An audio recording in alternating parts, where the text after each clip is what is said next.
Hi, this is Realme GT2 and I'll show you how to animate ringtone on this device.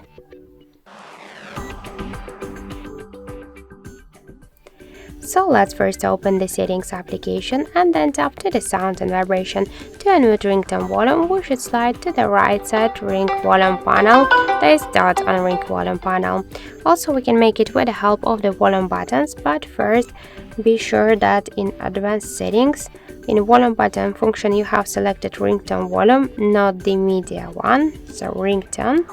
Let's go back now, and with the help of the up volume button, let's just press it, and by this way we just successfully unmuted the ringtone volume.